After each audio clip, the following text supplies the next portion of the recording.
आणखी एक महत्त्वाची बातमी आहे, आपण पाहूयात। राष्ट्रवादीच्या सर्व आमदारांना लोकभवनामध्ये बोलावण्यात आलेलं आहे।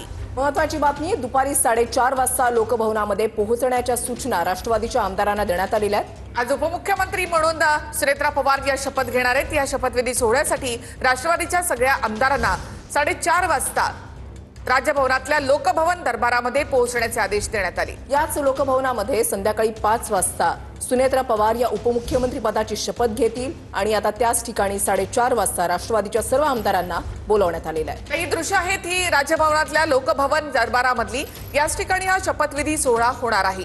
सुनेत्रा पवार महाराष्ट्राच्या पहिल्या महिला उपमुख्यमंत्री म्हणून या ठिकाणी शपथ घेतील। सुनेत्रा पवारांची राष्ट्रवादीच्या गटनेतेपदी निवड झालेली आहे। त्यांनी राज्यसभेच्या खासदारकीचा देखील राजीनामा दिलेला आहे।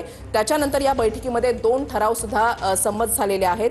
गटनेतेपदी त्यांची निवड झाली आणि पक्षाचे संविधानिक अधिकार सुद्धा आता त्यांना देण्यात आलेले आहेत आणि संध्याकाळी 5 वाजता सुनेत्रा पवार उपमुख्यमंत्री पदाची शपथ घेतील। दुपारी 4:30 वाजता लोकभवनामध्ये पोहोचण्याच्या सूचना राष्ट्रवादीच्या सगळ्या आमदारांना देण्यात आल्यात। राष्ट्रवादीचे सगळे आमदार, त्याचबरोबर सुनेत्रा पवार यांचे कुटुंबीय आणि महायुतीमधले महत्त्वाचे नेते या शपथविधी सोहळ्यासाठी उपस्थित राहणार आहेत। राजकीय वारसा असलेल्या घरातूनच सुनेत्रा पवार येतात। पद्मसिंह पाटील यांच्या त्या भगिनी आणि पद्मसिंह पाटील आणि शरद पवार यांचे खूप चांगले संबंध आणि ज्या वेळेला 1985 मध्ये सुनेत्रा पवार अजित पवार यांचं लग्न झालेलं होतं, त्यानंतर राजकारणापासून काहीशा त्या अलिप्त होत्या, वेगळ्या होत्या। मात्र 2019 पासूनच त्या राजकारणामध्ये सक्रिय झाल्या, ज्यावेळेपासून लोकसभेच्या खासदारकीसाठी पार्थ पवार यांना उमेदवारी देण्यात आलेली होती मावळमधून आणि त्यावेळेला त्यांच्या प्रचारासाठी ते सक्रिय दिसलेल्या होत्या आणि त्यानंतर 2024 मध्ये ते राज्यसभेच्या खासदार म्हणून निवडून आपण सांगूयात आमचे प्रतिनिधी योगेश बोरसे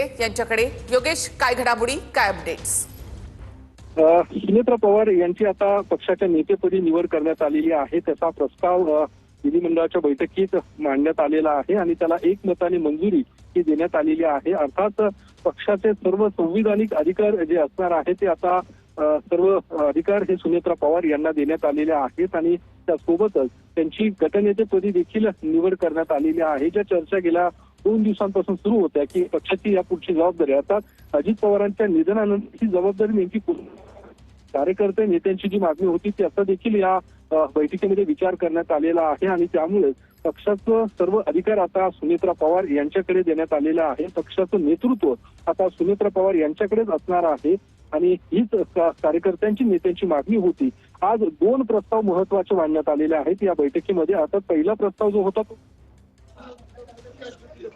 आता बैठक संपलेली आहे। राष्ट्रवादीची गटनेते पदासाठीची बैठक जी आहे ती संपलेली आहे। सुनेत्रा पवार इथून बाहेर पडतायत, त्यांची गटनेतेपदी निवड झाली आणि 5 वाजता त्या महाराष्ट्राच्या नव्या महिला उपमुख्यमंत्री म्हणून शपथ घेत आहेत।